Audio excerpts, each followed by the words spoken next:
मेरे प्यारे बच्चों, गुरुकुल माटी चैनल में आप सभी का स्वागत है। देखिए आप लोग, आज हम लोग पढ़ेंगे भाग 5, जिसमें पढ़ेंगे संघ के बारे में। अब संघ क्या होता है, ये जो भाग 5 है, अनुच्छेद 52 से कहाँ तक है? 151 तक। ठीक है ना? चलिए अब हम समझते हैं सबसे पहली बात कि संघ क्या होता है। आप जानते होंगे स्टेट गवर्नमेंट और सेंट्रल गवर्नमेंट के बारे में। संघ का मतलब होता है सेंट्रल गवर्नमेंट। संघ का मतलब कि संघ में क्या आएगी? लोकसभा आएगी, राज्यसभा आएगी, हमारे देश के क्या आएंगे? प्रधानमंत्री आएंगे, राष्ट्रपति आएंगे, उपराष्ट्रपति आएंगे, और भी सेंट्रल गवर्नमेंट के मंत्री जैसे रक्षा मंत्री हैं, शिक्षा मंत्री हैं, रेल मंत्री हैं। ये सब चीजें किसमें पढ़ेंगे हम लोग? भाग 5 में पढ़ेंगे, जिसका नाम क्या दिया गया है? संघ दिया गया है। किसी बालक को कोई दिक्कत है? संघ क्या होता है आप समझ लिए सभी लोग? चलिए अब आगे बढ़ते हैं कि जो भाग 5 का वर्णन किया गया है वो कहां से कहां तक किया गया है? अनुच्छेद 52 से 151 तक किया गया है। ठीक है ना? चलिए आगे बढ़ जाए हम लोग। जो भाग अनुच्छेद 52 से 151 तक वर्णन किया गया है, अब 52 से 151 तो एक ही बार में पढ़ नहीं पाएंगे, तो हम लोग इसको थोड़ा थोड़ा टुकड़ा टुकड़ा करके क्या करेंगे? पढ़ेंगे। तो देखिए सबसे पहली चीज हम लोग पढ़ते हैं अनुच्छेद 52 से 61 तक। कहां से पढ़ते हैं भैया? अनुच्छेद 52 से 61 तक, जिसमें आप लोगों को वर्णन मिलेगा किसका? राष्ट्रपति का। किसका वर्णन मिलेगा? राष्ट्रपति का वर्णन मिलेगा। अब राष्ट्रपति का वर्णन मिलेगा, राष्ट्रपति में क्या क्या मिलेगा कि राष्ट्रपति का चुनाव कैसे होता है, राष्ट्रपति के लिए कौन खड़ा होगा, राष्ट्रपति का उम्मीदवार बनने के लिए क्या योग्यता होना चाहिए, कितना कार्यकाल है, शपथ कौन दिलाता है, वगैरह वगैरह सारी चीजें हम लोग पढ़ेंगे 52 से 61 तक में। ठीक है ना? चलिए अब धीरे धीरे हम लोग आगे बढ़ते हैं। सबसे पहली बात रखते हैं अनुच्छेद 52। क्या रखते हैं भैया? अनुच्छेद 52। मेरे प्यारे बच्चों, अनुच्छेद 52 में बोला गया है राष्ट्रपति के पद का वर्णन। क्या बोला गया है? राष्ट्रपति के पद का वर्णन। अब जरा बात को समझना, राष्ट्रपति के पद का वर्णन कई बार एग्जाम में आ चुका है कि राष्ट्रपति के पद का वर्णन किस अनुच्छेद में रखा गया है? तो अनुच्छेद 52 में रखा गया है। लेकिन एक बात ध्यान देना, जो राष्ट्रपति का पद है और जो राष्ट्रपति का निर्वाचन है, इसमें अंतर है। जो राष्ट्रपति का पद है वो कहां से लिया गया है? ये पद इंग्लैंड से लिया गया। कहां से लिया गया है? इंग्लैंड। इसी को बोला जाता है ब्रिटेन। राष्ट्रपति का पद लिया गया है, लेकिन राष्ट्रपति का जो निर्वाचन है वो कहां से लिया गया है? अमेरिका के संविधान से। मैंने पढ़ा था, स्रोत में तो बताया था, जो राष्ट्रपति का निर्वाचन होता है वो कहां से लिया गया है? अमेरिका के संविधान से लिया गया है। किसी को कोई दिक्कत है? चलिए अब अनुच्छेद 52 में बोला गया है कि भैया राष्ट्रपति के पद का वर्णन किस अनुच्छेद में रखा गया है? 52 में रखा गया है। और इसमें क्या क्या कहा गया है? पहली बात कहा गया है कि भारत का जो प्रथम नागरिक होगा ना, वो कौन होगा भैया? भारत का प्रथम नागरिक कौन होगा?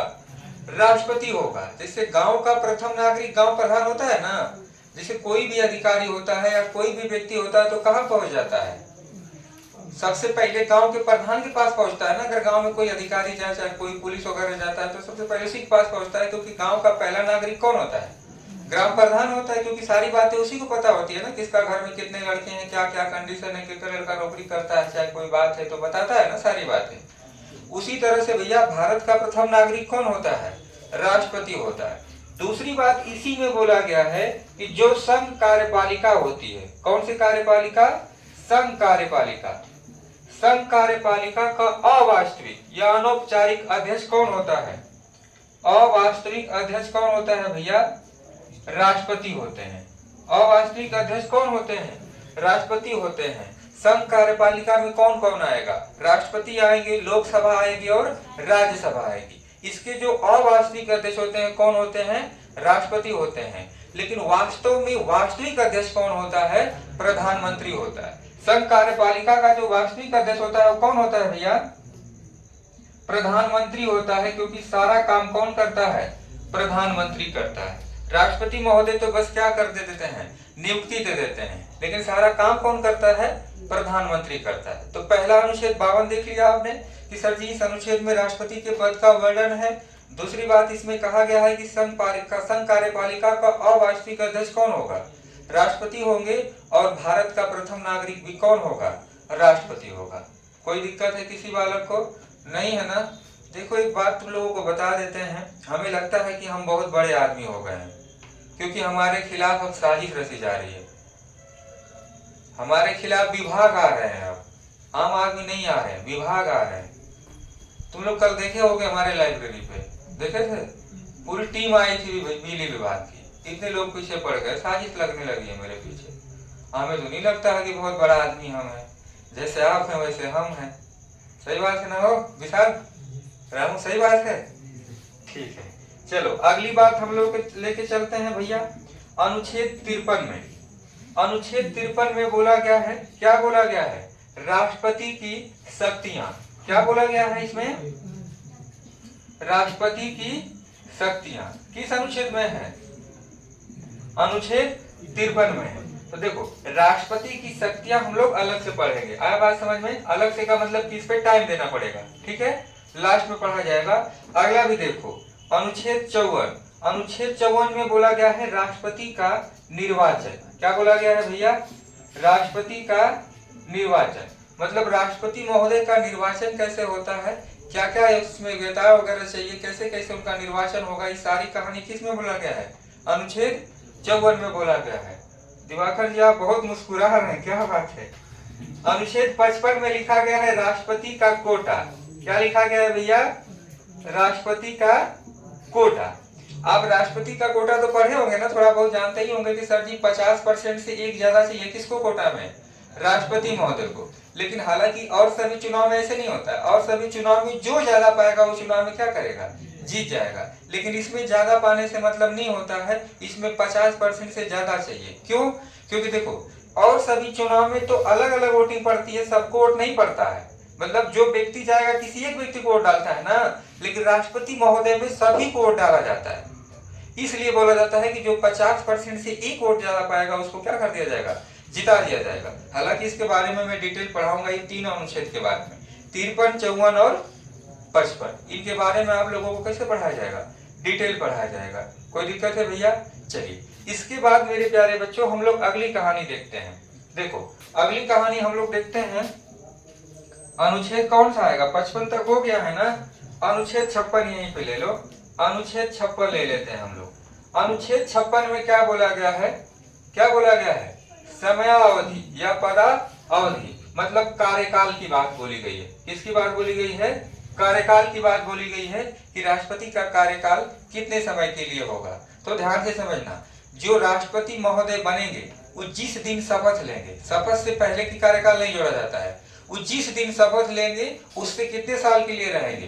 5 साल के लिए रहेंगे। बाकी मान लो बीच में उनकी मृत्यु हो जाती है या किसी कारणवश पद से अपना त्याग दे देते हैं, तो उस स्थिति में पद को कौन संभालेगा? उपराष्ट्रपति संभालेंगे। अगर मान लो उपराष्ट्रपति को भी दिक्कत आ जाती है, कोई बीमारी हो जाती है या कोई रीजन आ जाता है, तो उस स्थिति में कौन संभालेगा? सर्वोच्च न्यायालय का मुख्य न्यायाधीश। अब इसके बाद क्या होता है कि जैसे ही अगर राष्ट्रपति का पद खाली है, उपराष्ट्रपति या सर्वोच्च न्यायालय का मुख्य न्यायाधीश इस काम को देख रहे हैं, तो वहां पे क्या किया जाएगा कि चुनाव आयोग से 6 महीना के अंदर क्या कराना पड़ेगा? चुनाव कराना पड़ेगा। और 6 महीना के अंदर चुनाव होगा और फिर से दूसरे राष्ट्रपति का क्या होगा? निर्वाचन होगा। लेकिन मान लो अगर 2 साल पहले राष्ट्रपति महोदय की क्या हो जाती है? मृत्यु हो जाती है। अब 5 साल उनको रहना था, 3 साल कार्यकाल क्या कर लिए हैं? पूरा कर लिए हैं। तो कितना कार्यकाल बचा है अभी? 2 साल। तो जो नए राष्ट्रपति आएंगे ना, वो 2 साल के लिए नहीं आएंगे, वो अगले 5 साल के लिए आएंगे। आया बात समझ में? कोई दिक्कत है किसी बालक को? क्यों अगले 5 साल के लिए आएंगे? क्योंकि जो राष्ट्रपति का चुनाव होता है ना, वो अप्रत्यक्ष होता है। कैसा होता है?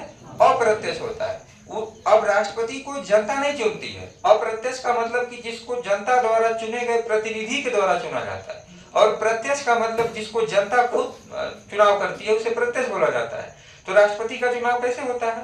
अप्रत्यक्ष होता है। तो जब अप्रत्यक्ष होता है तो कोई तामझाम करना ही नहीं है, इसलिए बोला जाता है कि भैया आप अगले 5 साल के लिए बने रहिए। लेकिन अगर यही प्रधानमंत्री की बात आएगी ना, अगर प्रधानमंत्री मर जाएंगे या उनके किसी कारणवश पद से त्यागपत्र दे देंगे, तो उनका जो शेष कार्यकाल बचा होगा उसके लिए नया प्रधानमंत्री आएगा, न कि अगले 5 साल के लिए। तो ये समझ गए कि भैया कार्यकाल कितने साल के लिए होता है।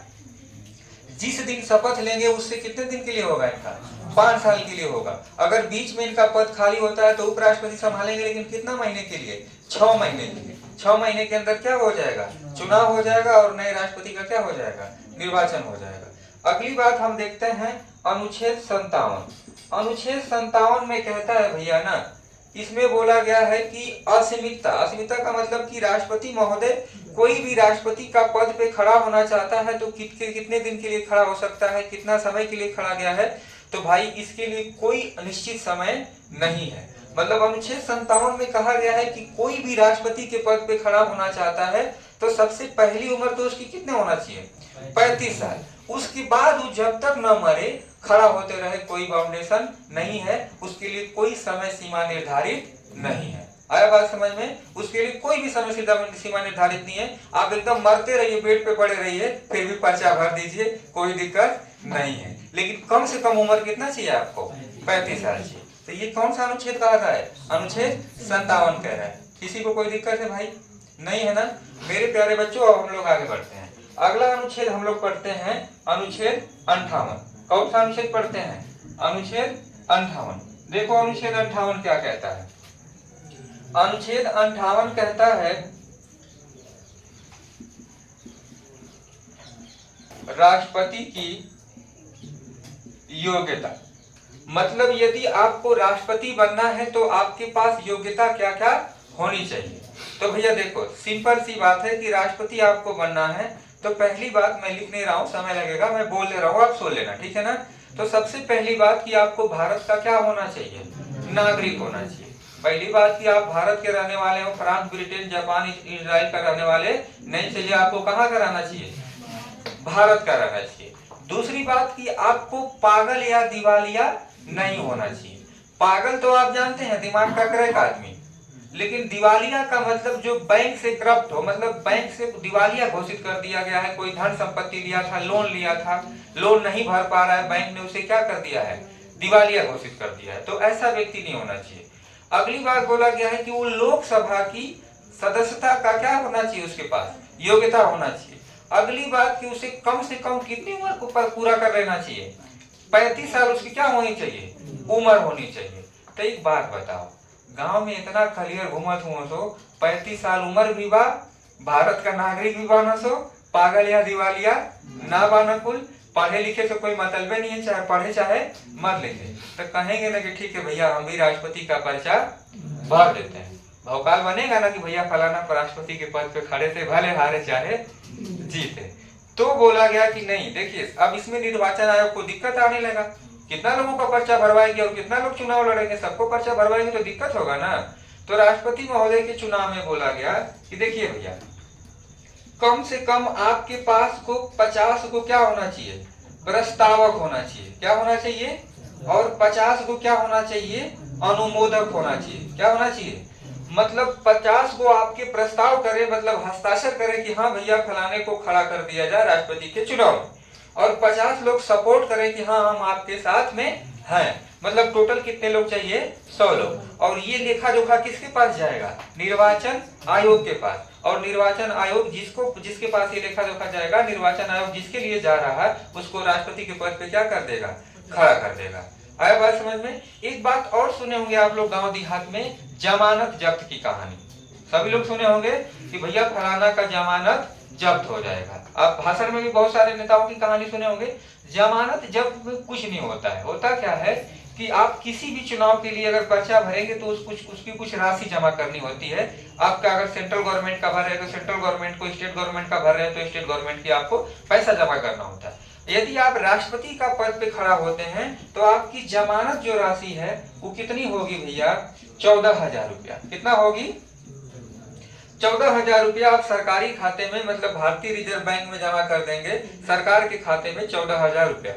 अब सरकार कहती है कि देखिए भैया यदि आप जितना वोट है टोटल वोट का 1/6 वोट पाएंगे, आप कितना वोट पाएंगे, 1/6 वोट को मान लीजिए वोट नहीं लिखा जाता, वोट लिखा जाता है, हम लोग बोलते हैं अपने गाँव में। 1/6 वोट अगर हम पाते हैं तो हमारा जो जमानत राशि है उसको हमारी सरकार हमको क्या दे देगी, वो वापस दे देगी। यदि 1/6 से भी हम कम वोट पाते हैं तो वही हमारी जमानत जो राशि है उसको सरकार वापस नहीं करेगी। इसीलिए कहा जाता है कि भैया उनकी जमानत क्या हो गई है, जब्त हो गई। मान लो टोटल 100 वोट पड़ा, ठीक, तो 100 में से 1/6 का मतलब आपको 60 वोट पड़ा, और 60 में से कितना वोट आपको चाहिए, कम से कम 10 वोट। अगर 10 से कम पाएंगे तो जमानत आपकी क्या हो जाएगी, जब्त हो जाएगी। लेकिन जमानत जब्त में पैसे की बात नहीं आती है, इज्जत की बात आती है। बेइज्जती होती है लोगों की ना कि भैया इतने बड़े नेता थे, उनकी जमानत जब्त हो गई, मतलब 60 वोट में से 200 वोट नहीं पाए, तो बेइज्जती होगी ना इस कंडीशन में। इसलिए कहा जाता है, बड़ी बड़ी पार्टियां दावा करती हैं कि चाहे सपा हो, चाहे बहुजन हो, चाहे बीजेपी हो, उसकी जमानत क्या हो जाएगी, जब्त हो जाएगी। लेकिन हकीकत है कि आज से 15-20 साल पहले जमानत जब्त होती थी बीजेपी की, क्योंकि पार्टी अभी बहुत उस समय क्या थी, कमजोर थी। चले आगे हम लोग, इतनी बात समझ गए आप लोग ना। वो हर पार्टियां की जमानत जब्त होती है भैया, जब वोट नहीं पड़ेगा तो जमानत क्या हो जाएगी, जब्त न हो जाएगी। अगली बात हम लोग लेके चलते हैं अनुच्छेद 59। कहाँ चलते हैं भैया, अनुच्छेद 59 में लेके चलते हैं। अनुच्छेद 59 में बोला गया है राष्ट्रपति की शर्तें। क्या बोला गया है भैया, राष्ट्रपति की शर्तें। किसमें बोला गया है, अनुच्छेद 59 में बोला गया है। अब राष्ट्रपति की शर्तें क्या क्या होती हैं, तो देखिए, यदि आप लोगों को राष्ट्रपति बनना है तो पहली बात कहा गया है कि आपको किसी भी सदन का सदस्य नहीं होना चाहिए। किसी भी सदन का सदस्य का मतलब न तो आप लोकसभा के सदस्य हो, न तो आप राज्यसभा के सदस्य हो, न तो आप विधानसभा के सदस्य हो, न तो आप विधान परिषद के सदस्य हो, न तो आप जिला पंचायत हो, न ग्राम प्रधान हो, न बीडीसी हो, न ब्लॉक प्रमुख हो, न मेयर हो, न चेयरमैन हो, न सभासद हो, मतलब किसी भी सदन का आपको सदस्य नहीं होना चाहिए यदि आप राष्ट्रपति बनते हैं तब। अब मान लो आप राष्ट्रपति के चुनाव में खड़े हो गए। अब मान लीजिए आप किसी सदन के सदस्य, चाहे विधानसभा के हैं, चाहे विधान परिषद के, चाहे लोकसभा, चाहे राज्यसभा के, तो राष्ट्रपति के निर्वाचन में ये बात कहा जाती है कि वो भी व्यक्ति खड़ा हो सकता है जो किसी भी सदन का सदस्य है। लेकिन अगर वो चुनाव जीत जाता है राष्ट्रपति का और किसी सदन का सदस्य है, यदि वो सब शपथ लेगा राष्ट्रपति पद के लिए तो उसको अपने पद से क्या देना पड़ेगा, इस्तीफा देना पड़ेगा, तभी वो नया पद राष्ट्रपति का पद पे क्या लेगा, शपथ लेगा। तो ये किसमें बोला गया है भैया, अनुच्छेद 59 में बोला गया है कि राष्ट्रपति की शर्तें हैं, मतलब राष्ट्रपति बनने के लिए आपको किसी भी सदन का सदस्य नहीं होना चाहिए। यदि हैं भी तो राष्ट्रपति का शपथ लेंगे तो आपको अपने पद से क्या देना पड़ेगा, इस्तीफा देना पड़ेगा। किसी बालक को दिक्कत है?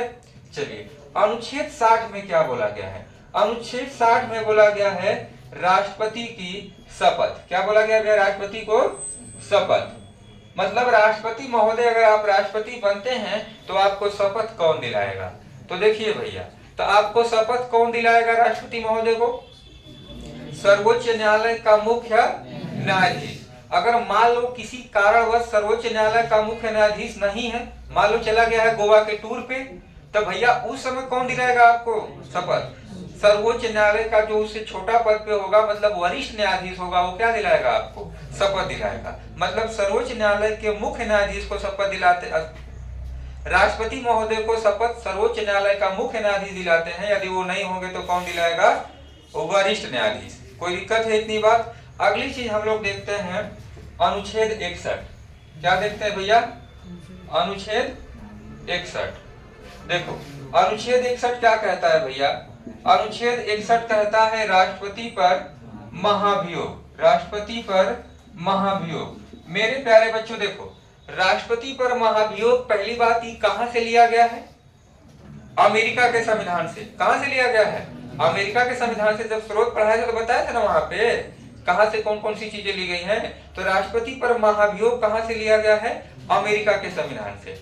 दूसरी चीज, महाभियोग क्या होता है, अगर कोई भी व्यक्ति अपने पद का गलत प्रयोग करता है तो उसे उस पद से हटाना ही एक राष्ट्रपति की गरिमा, मतलब राष्ट्रपति पद को हटाना ही उसके पद से क्या कहलाता है, महाभियोग कहलाता है। हालांकि हर व्यक्ति को हटा सकते हैं जो अपने पद पे है, लेकिन एक शब्द प्रयोग कर दिया गया है राष्ट्रपति के लिए, महाभियोग, ठीक है ना, और लोगों को लिए शब्द प्रयोग नहीं किया गया। तो राष्ट्रपति पर महाभियोग का मतलब कि भैया अगर कोई भी अनलीगल काम करते हैं इतने बड़े पदवी पर होते हुए, तो इनको अपने पद से हटाने के लिए जो प्रक्रिया की जाती है उसको क्या बोला जाता है, महाभियोग। अब देखिए महाभियोग कब आएगा, कैसे आएगा, कौन कौन ला सकता है, इस बात को समझते हैं। तो आपको पता है कि संघ कार्यपालिका में 2 सदन होते हैं, राष्ट्रपति तो मान लीजिए है ये है, तो दो को बचा है लोकसभा और राज्यसभा। देखो अगर राज्यसभा आपको पता है कि टोटल कितने सदस्य हैं 545, और यहाँ पे कितना है 245, अधिकतम 252, ये सब तो पढ़े यहाँ पर। तो भैया लोकसभा चाहेगी तो भी ला सकती है महाभियोग, अगर राज्यसभा लाएगी तो भी ला सकती है महाभियोग। मतलब राष्ट्रपति पर महाभियोग दोनों सदनों में लाया जा सकता है, लोकसभा और राज्यसभा। यदि लोकसभा में आएगी तो कहां जाएगी, राज्यसभा में। यदि राज्यसभा में आएगी तो कहां जाएगी, लोकसभा में जाएगी। किसी को दिक्कत है? मतलब राष्ट्रपति पर महाभियोग दोनों सदनों में लाया जा सकता है।